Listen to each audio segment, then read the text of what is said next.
Venerdì 18 aprile, Passione del Signore. È il 108° giorno dall'inizio dell'anno, ne mancano 257 al termine. Il sole sorge alle 6:19 e tramonta alle 20:02.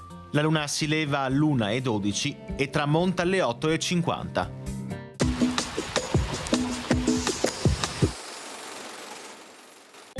Preliminari del Trattato di Leoben. Napoleone vende la Repubblica di Venezia all'Austria in cambio del Belgio e dei Paesi Bassi.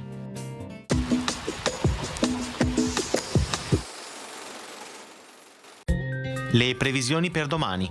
In prevalenza nuvoloso sulle zone montane, specie sulle prealpi. In pianura irregolarmente nuvoloso con schiarite, specie durante le ore centrali. Al mattino precipitazioni generalmente assenti, dalle ore centrali saranno possibili sporadiche deboli precipitazioni a carattere discontinuo.